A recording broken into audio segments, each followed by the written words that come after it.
আসসালামু আলাইকুম। অবিরাম বাংলা সংবাদে সবাইকে স্বাগত জানাচ্ছি আমি মবদিনাজ মামি। শুরুতেই বিআরবি কেবল সংবাদ শিরোনাম। সুষ্ঠু নির্বাচন শেষে ব্যারাকে ফিরতে চায় সেনাবাহিনী, ব্রিফিংয়ে সেনা সদর। ভোট হলে স্থিতিশীল হবে আইন শৃঙ্খলা পরিস্থিতি, আরবিকে বিতর্কিত করার চেষ্টা চলছে। ভেঙে দেয়া হলো আর্থিকভাবে বিপর্যস্ত 5 ব্যাংকের পরিচালনা পর্ষদ, নিয়োগ দেয়া হবে প্রশাসক, একীভূত করে সরকারি ব্যাংক গঠনের সিদ্ধান্ত।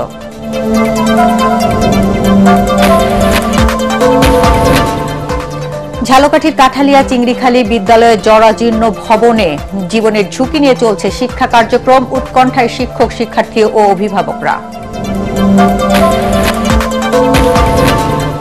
এবং হবিগঞ্জের মুরাদপুরে সেতুর অভাবে চরম দুর্ভোগে এলাকাবাসী, প্রায় ঘটছে দুর্ঘটনা, দ্রুত ব্রিজ নির্মাণের দাবি।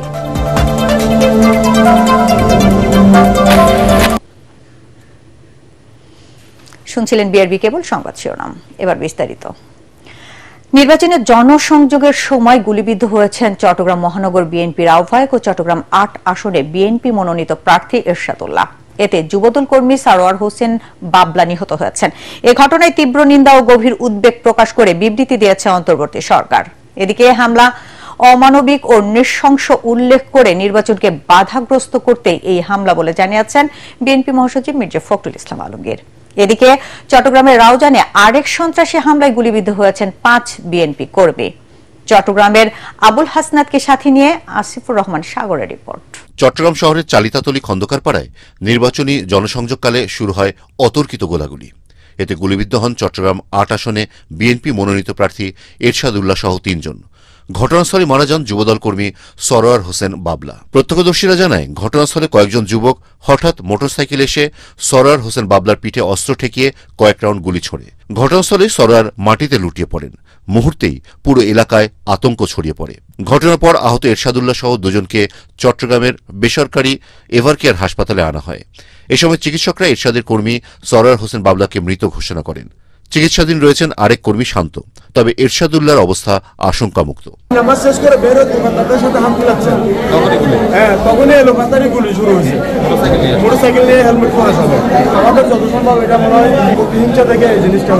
গুলির ঘটনায় বিএনপি নেতা এরশাদুল্লাহ টার্গেট ছিলেন না বলে জানিয়েছেন Chattogram metropolitan police commissioner Hasib Aziz. নগরীর এভারকেয়ার হাসপাতালে আহত বিএনপি নেতাকে দেখতে গিয়ে তিনি বলেন, প্রার্থীদের সব ধরনের নিরাপত্তা ব্যবস্থা নেওয়া হবে। এই কাজটা কারা করতে পারে সে ব্যাপারে আমাদের প্রাথমিক অনুমান আছে। এরশাদুল্লাহ সাহেব টার্গেট দিয়েছিল, সে মারা গেছে। সরোয়ার বাবলাই টার্গেট ছিল। তবে এই ধরনের ঘটনা যাতে না ঘটে সেজন্য কালেক্টিভ মেজার যা যা নেওয়ার আমরা নিব। এই ঘটনাকে অমানবিক ও নৃশংস জানিয়ে বিবৃতি দিয়েছেন বিএনপি মহাসচিব মির্জা ফখরুল ইসলাম আলমগীর। তিনি জানান, দেশে অস্থিতিশীল পরিবেশ তৈরি করতেই এই ঘটনা ঘটিয়েছে দুর্বৃত্তরা। পুলিশ ও স্থানীয়রা জানায়, পূর্ববিরোধের অংশ হিসেবে কারাগারে থাকা চট্টগ্রামের শীর্ষ সন্ত্রাসী ছোট সাজ্জাদের গ্রুপ সরোয়ার বাবলাকে লক্ষ্য করে হামলা করে। নিহত বাবলার বিরুদ্ধে নগরীর বিভিন্ন থানায় হত্যা, চাঁদাবাজি, অস্ত্রসহ বিভিন্ন অভিযোগে 19টি মামলা রয়েছে। সহিংস হামলার তীব্র নিন্দা জানিয়ে বিবৃতি দিয়েছে অন্তর্বর্তী সরকার। প্রেস উইং থেকে পাঠানো এক বিবৃতিতে এ ঘটনার দ্রুত তদন্তের নির্দেশ দেওয়া হয়েছে। সেই সঙ্গে সকল রাজনৈতিক দল এবং তাদের সমর্থকদের শান্ত সংযম প্রদর্শনের মাধ্যমে ফেব্রুয়ারির সাধারণ নির্বাচন শান্তিপূর্ণ পরিবেশে আয়োজনের আহ্বান জানানো হয়। এদিকে রাতে চট্টগ্রামের রাউজানে সন্ত্রাসী হামলায় বিএনপি ও অঙ্গ সহযোগী সংগঠনের 5 নেতাকর্মী গুলিবিদ্ধ হয়েছেন।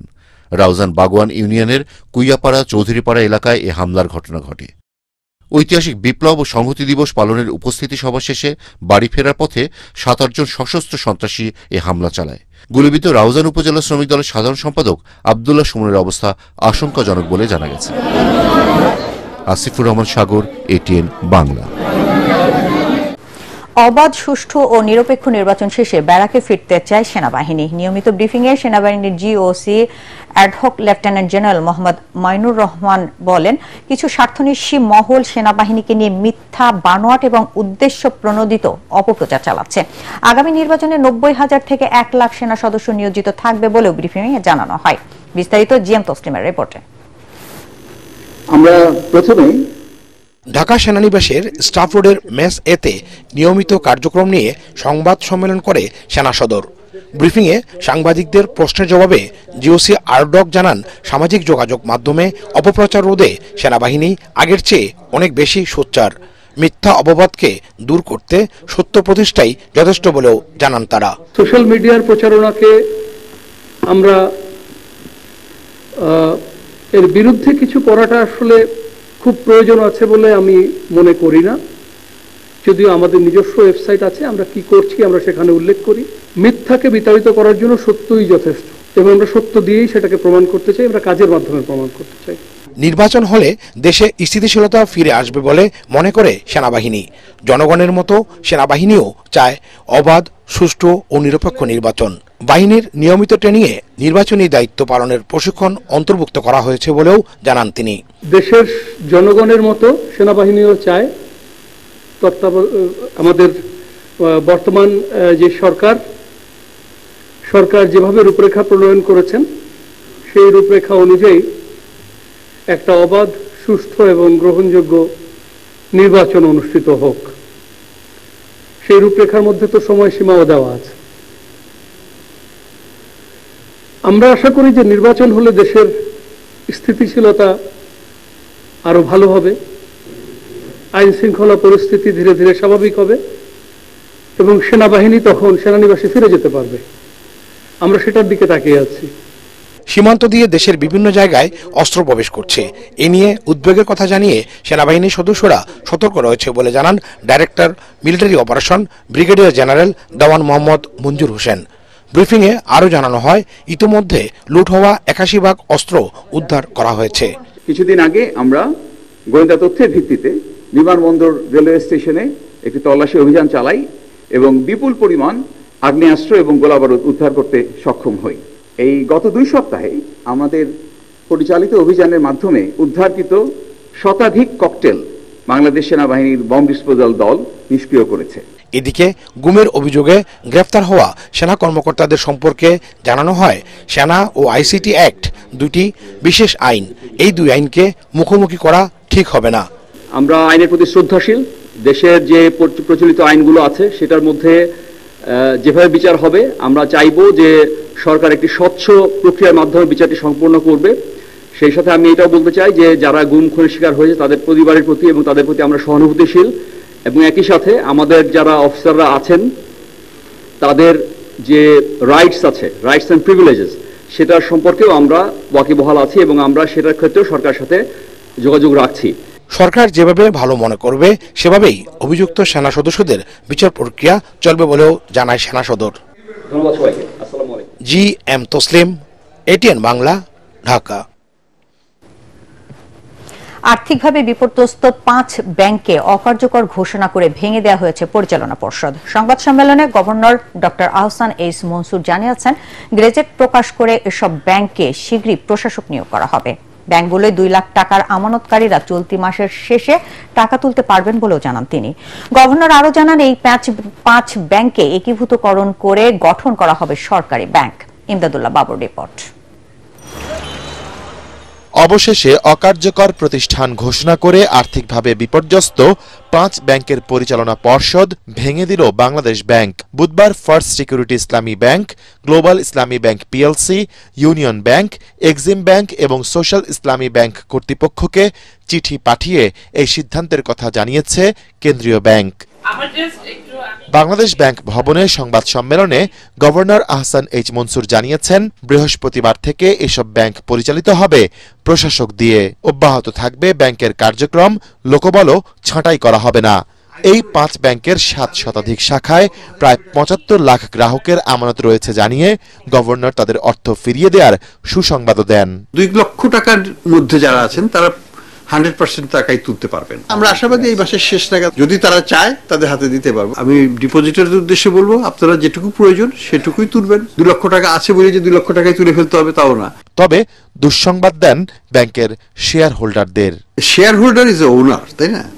যত ছোট একটা ভগ্নাংশই হোক না কেন, অ্যাজ এ ওনার তার অ্যাসেটের ভ্যালুটা কতখানি, ভ্যালুটা যদি 350 টাকা নেগেটিভ হয় বা 420 টাকা নেগেটিভ হয়, তাহলে আমরা কিভাবে তাকে 1 টাকাও দিতে পারবো? তিনি আরও জানান, ব্যাংকগুলো 35,000 কোটি টাকার মূলধন নিয়ে আগামীতে সম্মিলিত ইসলামী ব্যাংক হিসেবে একীভূত হবে। সরকারি ব্যাংক হবে প্রথমে, কিন্তু এটা চলবে বেসরকারিভাবে। এই ব্যাংকটা হবে সবচেয়ে শক্তিশালী ফাইন্যান্সিয়াল ব্যাংক। এখানে পেইড আপ ক্যাপিটাল হচ্ছে 35,000 কোটি টাকা। বাংলাদেশের সর্বোচ্চ পেইড আপ ক্যাপিটাল আছে 1500 কোটি টাকা। কাজে এখানে বুঝেন এটা কত গুণ বেশি। প্রত্যেক ডিপোজিটরকেই মার্কেট বেসড ইন্টারেস্ট রেট দিব ডে 1 থেকে, যেদিন থেকে একীভূত হবে। এটা সরকারি ব্যাংক, কাজে কারোর কোনো ভয়ের কিছু নাই। এসব ব্যাংকের টাকা লুটের সাথে জড়িতদের দৃষ্টান্তমূলক শাস্তি নিশ্চিতে সরকার কাজ করছে বলেও জানিয়েছেন গভর্নর। অপকর্ম করেছে তাদের বিরুদ্ধে তো সরকার আইনগত ব্যবস্থা নিচ্ছে। ইমদাদুল্লাহ বাবু, ATN বাংলা, ঢাকা। ঝালকাঠির কাঠালিয়া চিংড়িখালী মাধ্যমিক বিদ্যালয়ে ঝুঁকিপূর্ণ ভবনে চলছে পাঠদান। প্রতিদিনই প্রায় 350 শিক্ষার্থী ও 25 জন শিক্ষক জীবনের ঝুঁকি নিয়ে জরাজীর্ণ ভবনে শিক্ষা কার্যক্রম চালাচ্ছেন। এতে উৎকণ্ঠায় দিন কাটাচ্ছেন শিক্ষক, শিক্ষার্থী ও অভিভাবকরা। এদিকে ভবন নির্মাণে ঊর্ধ্বতন কর্তৃপক্ষের কাছে প্রস্তাব পাঠানো হয়েছে বলে জানান স্কুল কর্তৃপক্ষ। ঝালকাঠি প্রতিনিধি HM নাসির উদ্দিনের পাঠানো রিপোর্ট আর জানাচ্ছেন ফারহিন ইসলাম টম্পা। 1966 সালে প্রতিষ্ঠিত চিংড়াখালী মাধ্যমিক বিদ্যালয়ে বর্তমানে SSC সাধারণ ও SSC ভোকেশনাল দুটি শাখায় পাঠদান করা হচ্ছে। চলতি বছরও এই বিদ্যালয় থেকে GPA 5 সহ ভালো ফল করেছে শিক্ষার্থীরা। তবে তাদের লেখাপড়ায় বিঘ্ন ঘটাচ্ছে জরাজীর্ণ ও ঝুঁকিপূর্ণ শ্রেণীকক্ষগুলো। দীর্ঘদিন সংস্কার না করায় ছাদ ও দেয়ালে ফাটল ধরেছে, মরিচা ধরা টিনের ছাদ দিয়ে পড়ছে পানি। এমনকি ছাদের পলিস্তারা খসে পড়ে একাধিক শিক্ষার্থী ও শিক্ষক আহতের ঘটনাও ঘটেছে। চিংড়াখালী মাধ্যমিক বিদ্যালয়ে অনেক শ্রেণীকক্ষই এখন পর্যন্ত ভেঙে পড়েছে। বৃষ্টির সিজনে আমাদের খুব কষ্ট সহকারে ক্লাস করতে হচ্ছে। আমরা খুবই ঝুঁকিপূর্ণভাবে ক্লাস করছি। কিছুদিন আগে এখানে একজন শিক্ষার্থী আহত হয়েছেন, ছাদের পলেস্তারা খসে পড়ে। এর মধ্যে কোনো মানুষের গরুও থাকতে পারে না। আমরা এরকম টিচার্স রুমে বসলে আমরা ঝুঁকিপূর্ণ অবস্থায় থাকি যে আমাদের মাথার উপরে ছাদ ভেঙে পড়বে। বিল্ডিং যেকোনো জায়গা থেকে যেকোনো সময় খসে পড়তে পারে। ইতোমধ্যে শিক্ষা প্রকৌশল অধিদপ্তরের কাছে নতুন ভবনের প্রস্তাবনা পাঠানো হয়েছে বলে জানায় উপজেলা প্রশাসন। দ্রুত মেরামত বাস্তবায়নের জন্য আমরা ADP থেকে ওখানে 1 লক্ষ টাকা বরাদ্দ করেছি।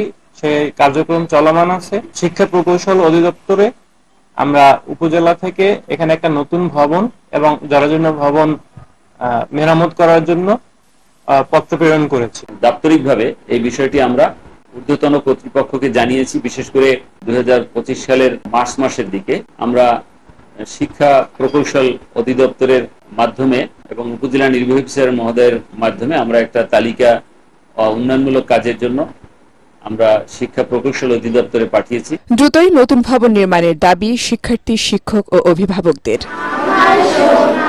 Bureau report, ATN Bangla. আরো মানুষকে মানসম্মত চিকিৎসা সেবা দিতে ঢাকার হাসনাবাদে পিজির মতো বড় হাসপাতাল করতে চায় আদ্দিন হাসপাতাল। প্রতিষ্ঠানটির নির্বাহী পরিচালক ডাক্তার শেখ মহিউদ্দিন জানান, ইতোমধ্যে হাসপাতালের জন্য জমি ক্রয় করা হয়েছে। এছাড়া কমিউনিটি লেভেলে স্বল্প মূল্যে গরিব রোগীদের চিকিৎসার জন্য বিশেষ মডেল ক্লিনিক করার পরিকল্পনার কথাও জানান তিনি। মনির হোসেন তপুর রিপোর্ট। স্বল্প খরচে মানসম্মত চিকিৎসা দিয়ে সব শ্রেণী পেশার মানুষের মন জয় করেছে আদ্দিন হাসপাতাল। ঢাকা, যশোর সহ বিভিন্ন স্থানে সেবা দিচ্ছে হাসপাতালটি। হাসপাতালটি শুরু থেকেই গরিব রোগীদের জন্য আশীর্বাদ হয়ে কাজ করছে। দক্ষ এবং অভিজ্ঞ চিকিৎসকরা সেবা দিচ্ছে হাসপাতালগুলোতে। দিন দিন সেবার চাহিদা বাড়ায় আরও অত্যাধুনিক যন্ত্রপাতি ক্রয় করা সহ সেবার মান আরও বাড়ানো হবে বলে জানিয়েছেন আদ্দিন হাসপাতালের নির্বাহী পরিচালক ডাক্তার শেখ মহিউদ্দিন। সর্বস্তরের মানুষের চিকিৎসা দিতে বড় পরিসরে ঢাকায় আরও একটি হাসপাতাল করা হবে বলেও জানান তিনি। আদ্দিন নিয়ে যেটা সামনের পরিকল্পনা সেটা হচ্ছে যে সেবাটা আছে সেবার মানটা বাড়ানো, 1 নম্বর। তারপর সেবার চাহিদা অনেক বেড়ে গেছে, সেটা আমাদের করা খুব ডিফিকাল্ট হয়ে যাচ্ছে। এখানে আমাদের একটা বিরাট স্ট্রাগল, আমাদের বিরাট একটা এখানে চ্যালেঞ্জ এসে গেছে। তো সেটার মোকাবেলার জন্য কিছু ইনফ্রাস্ট্রাকচার বাড়ানো, কোয়ালিটি বাড়ানো। তারপরে আমাদের আস্তে আস্তে আমরা একটা সেন্ট্রাল অফ এক্সেলেন্স হসপিটাল করতে চাই ঢাকাতে। এই যে হাসনাবাদে একটা বড় হাসপাতাল, যাতে সমস্ত জায়গার থেকে রুগী এনে ওখানে আনা যায়। একটা টার্সিয়ারি কেয়ার হাসপাতাল বড় আকারে, পিজির মতো এরকম, সেটা জায়গাটাকে আমরা কিনতেছি, এরা হয়ে গেছে অনেক। কমিউনিটি লেভেলেও চিকিৎসা দিতে চায় আদ্দিন হাসপাতাল। কমিউনিটি লেভেলে কিছু মডেল হাসপাতাল করা যাতে করে ওইখান থেকে মানুষ শিখতে পারে। কারণ আমরা তো সারা বাংলাদেশের সমাধান করতে পারবো না, কিছু জিনিস করে যাতে করে অন্যরা রেপ্লিকেট করতে পারে, অন্যরা টাকা নকল করতে পারে। গরিব মানুষের জন্য হবে, কিন্তু এটা টাকা দিতে হবে না কাউকে, সে ওইখানকার যে ইনকাম তা দিয়েও চলবে। যে ওখানে যে ইনফ্রাস্ট্রাকচার তৈরি করতে যে টাকাটা লাগে সেটা আমরা দিয়ে দেবো। হাসপাতালটি সবসময় পরিষ্কার পরিচ্ছন্ন থাকায় চিকিৎসা নিতে আসা সবাই খুশি। আস্থা অর্জন করায় দিন দিন বাড়ছে রোগীদের সংখ্যা। মনির হোসেন তপু, এটিএন বাংলা, ঢাকা।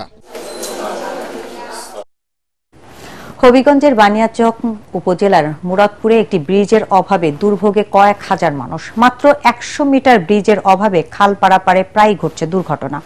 এদিকে প্রকল্প অনুমোদন হলেই ব্রিজের কাজ শুরুর আশ্বাস উপজেলা প্রশাসনের।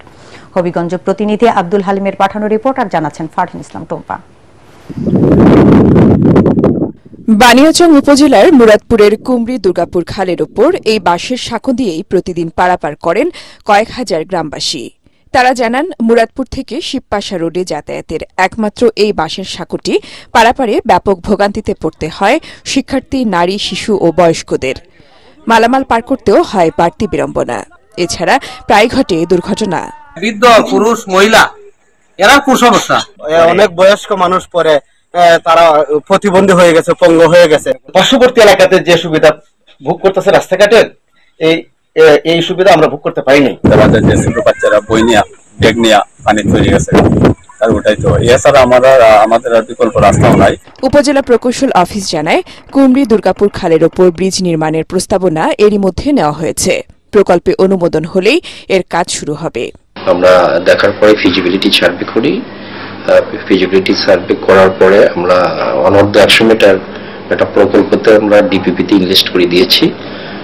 আশা করছি ডিপিপি ইনলিস্টেড হয়ে গেলেই আমরা ব্রিজটা বাস্তবায়ন করতে পারবো।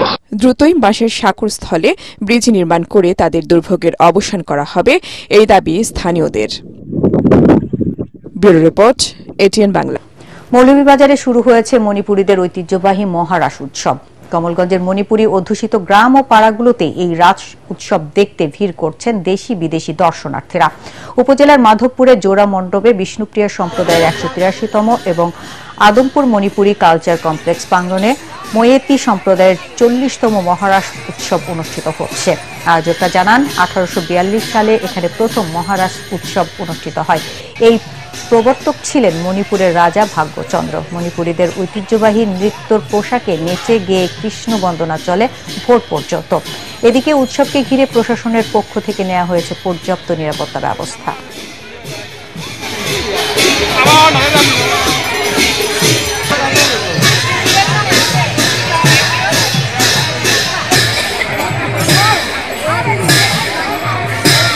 এবার খেলার খবর।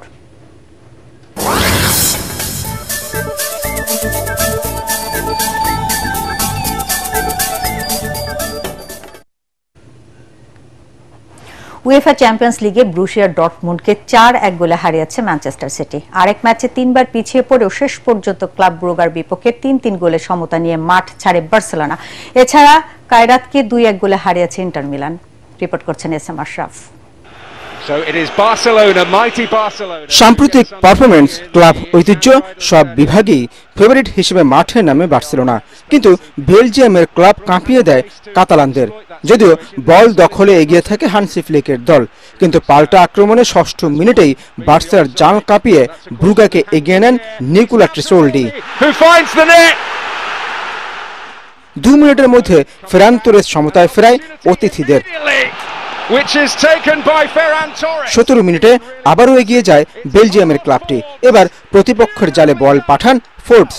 বার্সার ইতিহাসে প্রথম 17 মিনিটে 2 গোল হজমের ঘটনা এটাই প্রথম। 61 মিনিটে জাদুকরি 1 গোলে দলকে সমতায় ফেরান লামিন ইয়ামাল। সেই গোলের রেশ না কাটতেই ব্রুগাকে তৃতীয়বারের মতো এগিয়ে নেন ফোর্বস। অবশ্য ইয়ামালের শট রুখতে গিয়ে নিজেদের জালিয়ে বল পাঠিয়ে বার্সাকে সমতায় ফেরান ক্রিস্টোস জোলিস। এতে 4 ম্যাচে 7 পয়েন্ট নিয়ে টেবিলের 11তে কাতালানরা।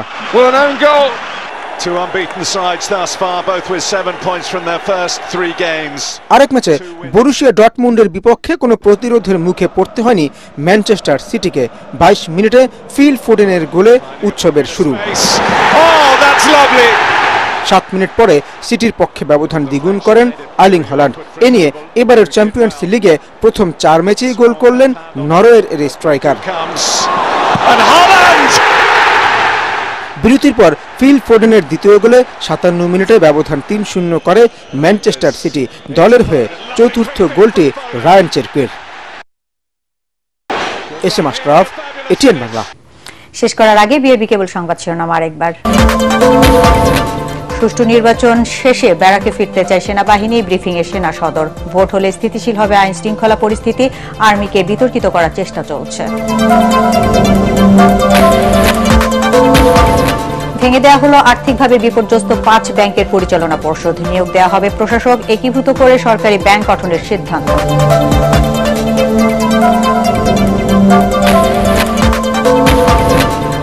ঝালকাঠির কাঠালিয়া চিংড়িখালী বিদ্যালয়ে জরাজীর্ণ ভবনে জীবনের ঝুঁকি নিয়ে চলছে শিক্ষা কার্যক্রম। উৎকণ্ঠায় শিক্ষক, শিক্ষার্থী ও অভিভাবকরা।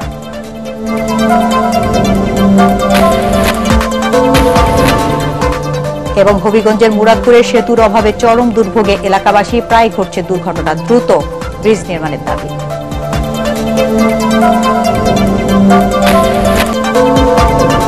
দর্শক, পরবর্তী সংবাদ দেখার আমন্ত্রণ জানিয়ে এখনকার মতো শেষ করছি। এটিএন বাংলা সংবাদ ইউটিউবে দেখতে ব্রাউজ করুন youtube/এটিএন বাংলা নিউজ। ধন্যবাদ সবাইকে।